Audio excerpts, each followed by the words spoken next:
तो भाइयों, post match analysis लेकर आपके सामने हाजिर हो चुके हैं। नमस्कार, आपका स्वागत करता हूं स्पोर्ट्स 360 स्काई पर। मैं अभिषेक कुमार और मेरे साथ मौजूद है नेगी भाई, और आप सबका स्वागत करते हैं स्पोर्ट्स 360 स्काई पर। आज बात करेंगे टीम इंडिया और इंग्लैंड के पॉजिटिव्स और नेगेटिव पर, लेकिन उससे पहले बात करते हैं कि आज के मैच में क्या कुछ हुआ। यशस्वी जायसवाल और हर्षित राणा, ये दो डेब्यूटेंट्स जो टीम इंडिया की ओर से इस मैच में उन्होंने डेब्यू किया। विराट कोहली इस मैच को मिस किया। क्या कारण रहा विराट कोहली के मिस करने का, वो आपको नेगी भाई बताएंगे। नहीं, विराट कोहली का ऐसा मिस करने का कोई बड़ा रीज़न नहीं है। एक्चुअली में उनके घुटने पे थोड़ा सा चोटिल हैं वो, उनके नी में थोड़ी सी प्रॉब्लम हो रही थी, इस वजह से उन्होंने ये मैच मिस किया। डेफिनेटली सेकंड मैच वो खेलने वाले हैं। तो बात करते हैं कि टीम इंडिया के लिए क्या पॉजिटिव्स रहे। सबसे पहले बॉलिंग पर बात करते हैं, और बॉलिंग में डेब्यूटेंट हर्षित राणा बहुत बड़े पॉजिटिव इस मैच में निकल कर आए। जो हम सबको टेंशन था कि जसप्रीत बुमराह अगर खुदा ना खास्ता चैंपियंस ट्रॉफी में इंजर्ड हो जाते हैं और मोहम्मद शमी भी उस फिटनेस लेवल पर नहीं दिख रहे हैं, तो फिर क्या हाल होगा टीम इंडिया के पेस बॉलिंग अटैक का। तो फिर हर्षित राणा ऐसे में उनका 3 विकेट इस मैच में लेना अपने डेब्यू मैच पर, यह बताता है कि बेंच स्ट्रेंथ भी आपकी काफी मजबूत है। अगर कोई प्लेयर इंजर्ड भी हो जाता है, कोई फास्ट बॉलर अगर आपके पास इंजर्ड भी हो जाता है एंड मोमेंट पर, तो आपके पास हर्षित राणा के रूप में एक बैकअप मौजूद है। और ऐसे में हर्षित राणा सबसे बड़े पॉजिटिव इस मैच में निकल कर आए। मोहम्मद शमी भी अपने फिटनेस पर उन्होंने एक तरह से काफी कुछ बता दिया और फुल स्टॉप लगा दिया उन चर्चाओं पर जो उनके फिटनेस को लेकर लगातार हो रही थी, जो अटकलबाजी चल रही थी कि वो फिट नहीं है, क्या होगा चैंपियंस ट्रॉफी में। तो मोहम्मद शमी भी आपको बता दूं, आज उन्होंने पूरी दम से बॉलिंग की है। 8 ओवर तकरीबन 140-142 की स्पीड से वो बॉल डाल रहे थे और ऑलमोस्ट रिदम में दिख रहे थे। 8 ओवर उन्होंने डाले और 1 विकेट भी उन्होंने लिया और 4 के इकोनॉमी रेट से उन्होंने रन दिए इस मैच में। तो मुझे लगता है कि काफ़ी पॉजिटिव साइन था ये टीम इंडिया के लिए, क्योंकि आगे आने वाले टाइम पर चैंपियन ट्रॉफी है। ये लास्ट चैंपियन ट्रॉफी से पहले ये टूर्नामेंट बहुत खास होने वाला था, स्पेशल होना था चैंपियन ट्रॉफी के लिहाज से। एक और सबसे बड़ा पॉजिटिव जो निकल कर आया स्पिन डिपार्टमेंट में, रविंद्र जडेजा, जिनको लेकर कहा जा रहा था कि अक्षर पटेल भी अच्छे फॉर्म में दिख रहे हैं और कुलदीप यादव आपके पास चाइना मैन को ऑप्शन दे रहे हैं, एक एक्स्ट्रा वेरिएशन ऐड कर रहे हैं। तो ऐसे में रविंद्र जडेजा की जगह बन पाएगी कि नहीं बन पाएगी, तो उन्होंने बॉलिंग से तो बता दिया कि उनकी जगह बिल्कुल बनती है। 3 विकेट लिया जनाब ने, 9 ओवर में मात्र 26 रन दिया और 3 विकेट चटका गए। 3 विकेट चटका गए। तो ऐसे में ये 3 पॉजिटिव्स बॉलिंग से निकल कर आए। अब बैटिंग में जैसा कि आपने बताया, श्रेयस अय्यर, जिनको लेकर लगातार सवाल उठते हैं कि शॉर्ट पिच बॉलिंग उनकी कमजोरी है। वर्ल्ड कप में भी उन्होंने काफी बेहतरीन जवाब दिया था। 11 मैच में आई गेस 530 रन बनाया था, 2 शतक 3 अर्धशतक ठोके थे, 66 का एवरेज था उनका वर्ल्ड कप में। वर्ल्ड कप जैसे स्टेज पर अगर ऐसा परफॉर्मेंस है किसी प्लेयर का, और शॉर्ट पिच बॉलिंग पर भी काफी खतरनाक तरीके से वो रिएक्ट किया था उन्होंने। नहीं, वो तो भी दिखाया नहीं, एक्चुअली में वो हमेशा से दिखाते हैं। और सबसे बड़ी बात, मुझे अच्छी बात श्रेयस अय्यर की इसलिए भी लगा क्योंकि मैंने उन पे एक पर्सनल स्पेशल वीडियो भी बनाया है। और मुझे वो पर्सनल उनका जो आज की बैटिंग मुझे इंप्रेस कर गई, वो इसलिए क्योंकि उनको जिस भी पोजीशन पर उनको डाला जाता है वो उस पोजीशन पर परफेक्ट खरा उतरते हैं, मतलब कोच और कप्तान के लिहाज से। एक्चुअली में वो चौथे नंबर पर आज उतरे, वहाँ पर भी उन्होंने ज़बरदस्त बैटिंग करी आज। और जिस तरीके से एक्चुअली में उनके जो शॉटों में कॉन्फिडेंट दिखा ना, वो इससे पहले घरेलू मैच खेल के आए थे और काफ़ी रन उन्होंने बनाए थे। यही वो जो जब भी कोई प्लेयर अगर घरेलू मैचों में रन बनाकर आता है ना, तो उसका इम्पैक्ट ऑब्वियसली उसको इंटरनेशनल क्रिकेट जब वो खेलता है तो उस पर पड़ता है। और यही कॉन्फिडेंट आज उनका दिख रहा था। 19 पे 2 विकेट होने के बाद जब श्रेयस अय्यर ग्राउंड पर आए तो ऐसा लगा कि भाई टीम इंडिया थोड़ा सा स्ट्रगल कर रही है, लेकिन जैसे ही वो ग्राउंड पर आते हैं उसके बाद एक भी पल ऐसा नहीं लगा, जब तक श्रेयस अय्यर ग्राउंड पे थे तब तक ऐसा नहीं लगा कि टीम इंडिया पर इंग्लैंड के बॉलर कहीं भारी पड़ रहे हैं। वो एकदम उन्होंने चारों तरफ उन्होंने शॉट लगाए और टीम इंडिया को एक ऐसे मोमेंट पर पहुंचाए जहां से हारना मुश्किल था टीम इंडिया के लिए। तो श्रेयस अय्यर, मुझे लगता है कि बेहतरीन उनकी आज बैटिंग रही। श्रेयस अय्यर ने पोस्ट मैच के बाद जो बोला उस पे तो हाँ, वो बताते हैं, वो तो मैं बोलना ही भूल गया। सबसे बड़ा जो खुलासा, तो जियो सिनेमा से बात करते हैं श्रेयस अय्यर और उसमें एक बहुत बड़ा खुलासा करते हैं। श्रेयस अय्यर बोलते हैं कि आज का मैच तो मैं खेलने वाला ही नहीं था। वो तो विराट कोहली इंजर्ड हो गए और एंड मोमेंट पर उन्होंने रेस्ट करने का फैसला किया, उनके नी में इंजरी है और उसके बाद मुझे मौका मिला। तो क्या श्रेयस अय्यर ये बोलना चाह रहे हैं इनडायरेक्टली कि यशस्वी जायसवाल खेलने वाले थे? क्या नंबर 4 शुभमन गिल खेलते अगर विराट कोहली नंबर 3 खेलते तो? जिस तरीके से उन्होंने ब्रॉडकास्टर से बात करते हुए बोला कि आज का मैच मैं मिस करने वाला था, आज का मैच मैं खेलता ही नहीं अगर विराट कोहली वहां पर इंजरी नहीं होते तो। विराट कोहली को इंजरी हुई, दैट मीन्स विराट कोहली बाहर हुए, इसलिए मैं इन हुआ। तो डेफिनेटली जो उनके बातों का मायने निकाला जा रहा है उसका मतलब ही यही है कि अगर विराट कोहली खेलते तो ऑब्वियसली अय्यर बाहर थे, और अगर अय्यर बाहर होते तो डेफिनेटली टीम ने ये सोचा था कि जायसवाल और हर्षित राणा का डेब्यू कराना है, वेदर अय्यर खेले या ना खेले। बट हाँ, जो होता है वो अच्छे के लिए होता है, ऐसा हमने हमेशा से सुनते आए हैं, और वही हुआ इस मैच में भी, क्योंकि 2 विकेट 19 पे जाने के बाद अय्यर आते हैं और अय्यर एक अच्छे मोमेंट में टीम को लेके जाते हैं। तो दैट मीन्स कहीं ना कहीं मतलब कोहली का इंजर्ड होना वो कहीं ना कहीं अय्यर उस मौके को भुना गए। और हमेशा से, जैसे मैं पहले भी कह चुका हूं, आज भी कह रहा हूं, जब जब अय्यर को मौका मिला वो उन मौकों को भुनाने में मतलब उन्होंने कभी भी उसमें देरी नहीं करी, उनको दोनों हाथों से उन्होंने हमेशा पकड़ा। तीसरे नंबर पर अगर उनको डाल दो, चौथे नंबर पर उनको डाल दो, उन्होंने उस मौके को कभी नहीं छोड़ा। तीसरे नंबर पर उनका अगर एवरेज देखोगे तो 57 का एवरेज है उनका, और अगर चौथे नंबर पर आप देखोगे तो 32 मैच उन्होंने खेले, 52 का एवरेज है। तो अय्यर हमेशा से मुझे लगता है कि परफेक्ट बल्लेबाज हैं चौथे नंबर के लिए, और एक बार फिर से उन्होंने दिखा दिया है। मतलब श्रेयस अय्यर ने जो ये बयान दिया है, चौंकाने वाला खुलासा किया है, इससे तो कहीं ना कहीं ये भी पता लग रहा है ना कि यशस्वी जायसवाल को ओपनिंग में आप फिट करने के चक्कर में श्रेयस अय्यर जो नंबर 4 पर एकदम सेट हो चुके थे, उनसे आप छेड़छाड़ करना चाह रहे थे। मतलब नंबर 4 की आप गुत्थी जो सुलझ चुकी है उसे आप दोबारा उलझाना चाह रहे थे।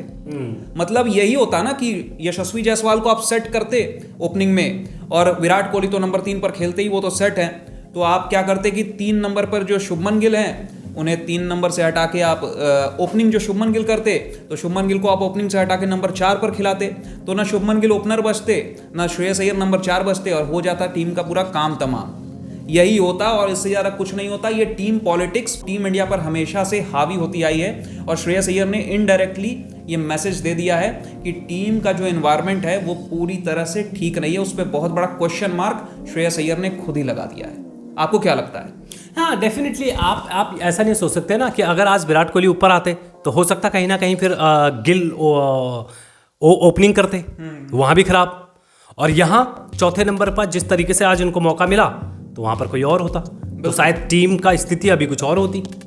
लेकिन खैर ये टीम का मैनेजमेंट का अपना अपना नज़रिया है, उन्होंने जो भी सोचा होगा अच्छा सोचा होगा। लेकिन फिलहाल बैक टू पॉइंट, जो दूसरा प्लस पॉइंट गिल के रूप में आया, उप कप्तान इस टीम में वो आज थे, और उप कप्तान के ही तरह उन्होंने आज इसमें पारी खेली।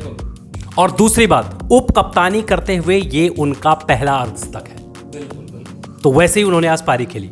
ओपनिंग में मौका, 87 रन उन्होंने बनाए, 14 चौके, आई थिंक जहां तक मुझे याद है 90 का उनका स्ट्राइक रेट, 14 चौके, मतलब 14 उनका गेम है ना, वो देखकर लगता है कि मतलब अगले विराट कोहली हो सकते हैं। हाँ, लेकिन हालांकि वो बड़े दावेदार हैं, 25 साल के अभी शुभमन गिल हैं, बेहतरीन उनका बल्लेबाजी, आज भी उन्होंने अच्छा खेला है और एकदम फिट भी है, एकदम फिट है। मतलब वनडे में जिस हिसाब से वो खेलते हैं, जो चाहिए होता है वनडे क्रिकेट में, जो गेम दिखाना होता है, वो उसके लिहाज से मतलब वो फिट बैठते हैं एकदम। वनडे क्रिकेट फॉर्मेट में वो फिट बैठते हैं शुभमन गिल। 2023 से लगातार एक बेहतरीन खिलाड़ी के रूप में हमेशा से शुभमन गिल रहे हैं, और आज उन्होंने दिखाया भी है। हाँ। वनडे फॉर्मेट में उनका कोई तोड़ नहीं है, तो मुझे लगता है कि तोड़ तो बापू का भी नहीं है, गजब की बैटिंग। तीसरा प्लस पॉइंट आप अक्षर पटेल के बारे में बात कर सकते हो। 52 रन, 57 बॉल आई थिंक उन्होंने खेले थे, 52 रन उन्होंने बनाए, और मुझे लगता है कि एक विकेट उन्होंने लिया भी।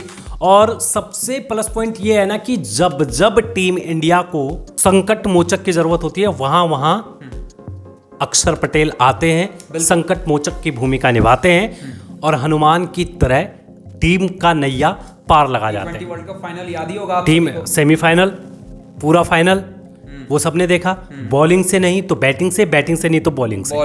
और मुझे लगता है बापू तो हेल्दी कंपटीशन दे रहे हैं, जब जडेजा को एक टफ फाइट दे रहे हैं, बहुत टफ फाइट, और ये बहुत जरूरी भी है टीम इंडिया के लिए। और वही काम आज भी आप देख लिए, जहां पर लेफ्टी और राइटी का कॉम्बिनेशन चाहिए था, वहां पर बापू को भेजा, और उन्होंने बेहतरीन इस बार भी उन्होंने बेहतरीन पारी खेली। तो मुझे लगता है कि बापू को जब जब मतलब टीम इंडिया को जरूरत होती है, एक बेहतरीन बल्लेबाज बनते हुए जा रहे हैं। मुझे तो ऐसा लग रहा है कि अब वो बॉलर कम बैट्समैन ज्यादा बन गए हैं। बिल्कुल सही बात है। मतलब बापू मतलब गजब के फॉर्म में है। आप मतलब पिछले 2-3 साल से आप उनके क्रिकेट को देखिए तो बैटिंग इतना इंप्रूव किया है उन्होंने ना। मोस्ट इंप्रूव्ड क्रिकेटर अगर टीम इंडिया में कोई दिखता है तो वो अक्षर पटेल है। अक्षर पटेल और उधर T20 फॉर्मेट में अगर मैं जाऊं तो वरुण चक्रवर्ती। बहुत इन दोनों ने जब से कमबैक किया है ना, गजब। मैं इनको जब जब देखता हूं मैं गदगद हो जाता है दिल। मतलब ऐसा लगता है कि यार इनको दिल गार्डन देखते गार्डन रहो। हो जाता है। मतलब इनको देखते रहो। आप वरुण चक्रवर्ती का देख लीजिए ना, हाँ। जब से उन्होंने कमबैक किया है लगातार अच्छा करते जा रहे हैं। और वैसे ही अक्षर पटेल को जब जब टीम ने उन पर भरोसा दिखाया उन्होंने उस पारी को भुना है। बिल्कुल बिल्कुल। तो ये मुझे लगता है कि ये सारे प्लस पॉइंट थे। और आई थिंक अब कुछ नेगेटिव्स पर आ जाते हैं। हाँ, रोहित शर्मा एक और पारी फ्लॉप। मतलब कब तक? रोहित शर्मा बहुत बड़े लेवल के प्लेयर है और वनडे फॉर्मेट में तो मानने वाली बात है रोहित शर्मा का क्या ट्रैक रिकॉर्ड है वनडे फॉर्मेट में। और सबको याद है कि वर्ल्ड कप में कैसा उन्होंने खेला था, जो एग्रेसिव माइंडसेट दिखाया था। नहीं, पूरे टीम पर वो रब ऑफ हुआ था। एक्चुअली मैं माइनस पॉइंट इसलिए भी बोल रहा हूँ ना अभिषेक, क्योंकि आज का पिच इतना बुरा भी नहीं था। बिल्कुल। और आज के पिच में मैंने ये उम्मीद की थी कि आज यहाँ से रोहित शर्मा जो आउट ऑफ फॉर्म चल रहे थे वो यहाँ से कमबैक कर लेंगे। और अगर कमबैक करते हैं तो फिर मुझे लगता था कि भाई ये चैंपियन ट्रॉफी में एक अलग तरीके का कप्तान और एक अलग तरीके का मतलब प्लेयर वो दिखेंगे। क्योंकि भाई अब 8 सालों के बाद आई थिंक चैंपियन ट्रॉफी हो रहा है। बिल्कुल। और मुझे लगता है कि ये बहुत बड़ा टूर्नामेंट है और खुद रोहित शर्मा के लिहाज से भी ये बहुत बड़ा टूर्नामेंट है। मुझे लगता है इसके बाद वो संन्यास ले लेंगे। मतलब ऐसा मेरा मानना है, मुझे नहीं पता, लेकिन ऐसा कोई आधिकारिक तौर पर जीतने पर तो पता नहीं इंडियन क्रिकेट में क्या होता है। हाँ, वही मैं कह रहा हूँ कि ऐसा कुछ, लेकिन हाँ उनके जो एज आप अगर देखो और उनके चीज़ों को देखो तो मुझे लगता है कि बहुत लंबा क्रिकेट उनमें अभी मतलब वो खेलेंगे नहीं। मैं पर्सनली चाहता हूँ कि रोहित शर्मा बहुत अच्छा करें। टीम इंडिया को अगर जीतना है तो रोहित शर्मा और विराट कोहली। लेकिन फिर से आज उन्होंने फिर से मतलब निराश किया। 2 रन आई थिंक उन्होंने बनाए थे, 7 बॉल उन्होंने खेले। और सबसे बड़ा सवाल अब यही है ना कि रोको कब तक रुके रहेंगे। हाँ। रन उन्हें बनाना पड़ेगा। रोको मतलब टीम को रोको भाई, अपने बैटिंग से बॉलर्स को रोक दो, खुद मत रुके रहो। बड़े इजी शॉट लगाते हुए आज आउट हुए, वो कैच आउट हुए। और मुझे लगता है कि वो उनके तरफ से ये बहुत बड़ा टीम इंडिया के लिए माइनस पॉइंट। सॉफ्ट डिसमिसल था, काफी मतलब सॉफ्ट डिसमिसल था। फ्लिक करने गए और टॉप एज लगा और बॉल सीधा ऊपर उठ गई और कैच आउट हो गए। तो मतलब ये काफी माइनस पॉइंट था। ऐसा अगर कोई खतरनाक गेंद गिर जाती तो फिर आदमी सोचता कि क्रिटिकल नहीं होना चाहिए, लेकिन ये सॉफ्ट डिसमिसल होना ऐसा था सही जहां पर आज मैच खेला गया। जन्म स्थान है रोहित शर्मा का। तो वहां पर उनका जन्म स्थान भी है। नागपुर इसलिए भी खास था क्योंकि यहाँ पर पिच बहुत ज्यादा टर्निंग भी नहीं थी। और तीसरा 100% विनिंग एवरेज है टीम इंडिया का इस ग्राउंड पर। तो मुझे लगता है यहाँ पर उनका एक बहुत अच्छा प्लेटफॉर्म उनके लिए था अपना कमबैक करने के लिए। और जब आदमी कभी इतने लंबे समय से आउट फॉर्म चल रहा हो और फिर कमबैक करता हो तो उससे क्या होता है ना कि आदमी को कॉन्फिडेंट बिल्ड होता है जब वो एक अच्छी पारी खेल लेता है। बिल्कुल। तो यहाँ वो मिस कर गए, मतलब रोहित शर्मा यहाँ पर मिस कर गए। और मुझे लगता है कि कब तक यार आप अपने फॉर्म में आपको आना पड़ेगा, क्योंकि आगे 19 फरवरी से आपके पास एक बड़ा टूर्नामेंट खेलना है आपको और बड़ी जिम्मेदारी वहाँ पर निभानी है। तो माइनस पॉइंट अगर थोड़ा सा केएल राहुल पर अगर बात करें, हाँ, केएल राहुल आज भी 2 रन बनाकर आउट हो गए। खेल ज्यादा क्रिटिकल नहीं होना चाहिए। केएल राहुल एक पारी है। एक्चुअली मैंने केएल राहुल के बारे में बात इसलिए करी क्योंकि केएल राहुल को बहुत सोच समझ के खेलना होगा। ये पर्सनली मैं ऐसा मानता हूँ, क्योंकि टीम में अभी ऋषभ पंत भी बाहर बैठे हैं। 1 या 2 मैचों में और उन्होंने इसी तरीके से पारी खेली तो लोग उन पर सवाल खड़े कर देंगे कि भाई आप नहीं करोगे, ऋषभ पंत को आप क्यों नहीं लेके आ रहे हो टीम। और जब ऐसे क्वेश्चन लोग या फैंस उठाते हैं तो माइंडली आप पे प्रेशर पड़ता है। और जब माइंडली आप पे प्रेशर पड़ता है तो वो आपके गेम पे दिखता है। इसलिए मैं पर्सनली कह रहा हूँ कि भाई केएल राहुल को अपने गेम में थोड़ा इंप्रूवमेंट दिखाना होगा। इस तरीके से डिसमिसल, सॉफ्ट डिसमिसल उनको नहीं होना चाहिए। क्योंकि वर्ल्ड कप में वो प्रेशर नहीं था, क्योंकि ऋषभ पंत इंजर्ड थे तो कोई बैकअप था नहीं। अब तो है, लेकिन अब तो ऋषभ पंत आपके पीछे खड़े हैं रेस में। तो ये है। अब बेसबॉल वालों पर थोड़ा गौर कर लेते हैं, उनका कैसा परफॉर्मेंस रहा, क्या पॉजिटिव्स क्या नेगेटिव बेसबॉल वालों के लिए। तो पॉजिटिव तो उनके ओपनिंग पार्टनर्स रहे। ओपनिंग जो पार्टनरशिप हुई उनकी 75 रन की स्टार्टिंग में, जो तेज शुरुआत दिलाई उनके 2 ओपनर्स ने। बेन डकेट ने तकरीबन बनाया 32 रन बनाए 29 बॉलों में, और फिर फिल सॉल्ट ने बनाए 26 बॉलों पे 43 रन, 43 रन। हाँ, तो ये फिल सॉल्ट का 165 का स्ट्राइक रेट रहा, 26 रन भी कूटे उसने फिल सॉल्ट ने। हर्षित राणा को जो 26 रन मारे, और बेन डकेट ने 32 रन मारे। ऐसे में फिर हर्षित राणा ही आउट करते हैं बेन डकेट को, और 75 पर पहला विकेट गिरता है, 77 पर दूसरा, और वहां से फिर आपका 77 पर 3 हो गए थे। हाँ, फिर वहां से आपका कोलैप्स शुरू होता है। मिडिल ऑर्डर जो है आपकी वो पूरी एक्सपोज हो जाती है। जो रूट जो एक बहुत बड़े बैट्समैन है, आज की डेट में बहुत तगड़े फॉर्म में आए, लेकिन अब इस मैच में कुछ कर नहीं पाए। वैसे ही आपके हैरी ब्रूक जो एक अपकमिंग टैलेंट है इंग्लैंड की ओर से, एक इमर्जिंग टैलेंट है, काफ़ी खतरनाक माने जाते हैं। उनका ट्रैक रिकॉर्ड जो भी रिसेंट पास्ट में रहा है वाइट बॉल फॉर्मेट में खास तौर पर बहुत शानदार रहा है। टेस्ट क्रिकेट में भी 300 मार चुके हैं वो। तो ऐसे में हैरी ब्रूक भी नहीं चल पाए आपके। हैरी ब्रूक 0 पर आउट हुए। जो रूट आपके 19 रन बनाकर आउट हुए। 31 बॉल खेला उन्होंने, लेकिन 19 रन ही बनाया मात्र, और आउट होकर चलते बने। बटलर ने आई थिंक बटलर 52 रन बनाते हैं। 52 रन बनाए और थोड़ा सा रिसर्जेंस किया, थोड़ा सा आपको कमबैक कराया मैच में। बटलर ने और जैकब बेथल ने दोनों ने 50-50 रन बनाए। हाँ, 51 दोनों का 50 था। हाँ। लेकिन कंटिन्यू नहीं कर पाए ना उस पारी को। 47 ओवरों में अगर ऑल आउट हो जाते हो तो मुझे लगता है कि ये बड़ा सेटबैक होता है किसी भी टीम के लिए कि वो 50 ओवरों का गेम को पूरा नहीं खेल पाता है, उससे पहले आउट हो जाता है। मुझे लगता है कि ये बहुत बड़ा सेटबैक था। दूसरा माइनस पॉइंट उनका मुझे लगता है कि स्पिनर के, बिल्कुल यही पॉइंट, इसी पॉइंट पर मैं आने वाला था।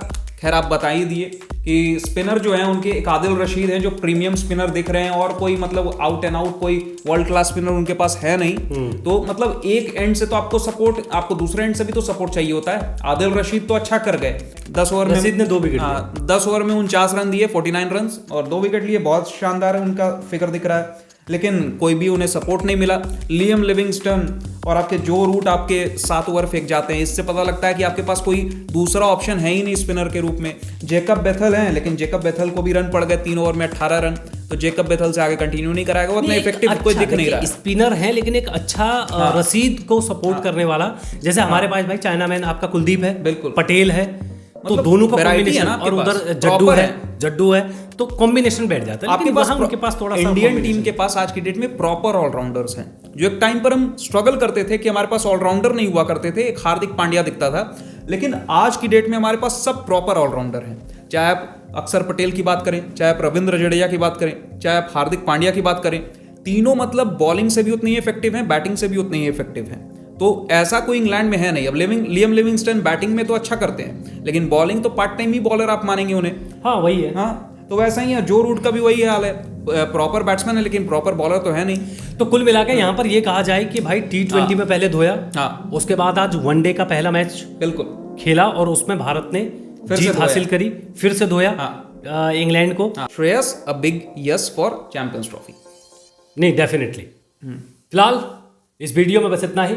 अगर आपको ये वीडियो पसंद आई हो तो लाइक करें, सब्सक्राइब करें हमारे इस चैनल को, और देखते रहिए स्पोर्ट्स 360 स्काई। तब तक के लिए धन्यवाद। जय हिंद।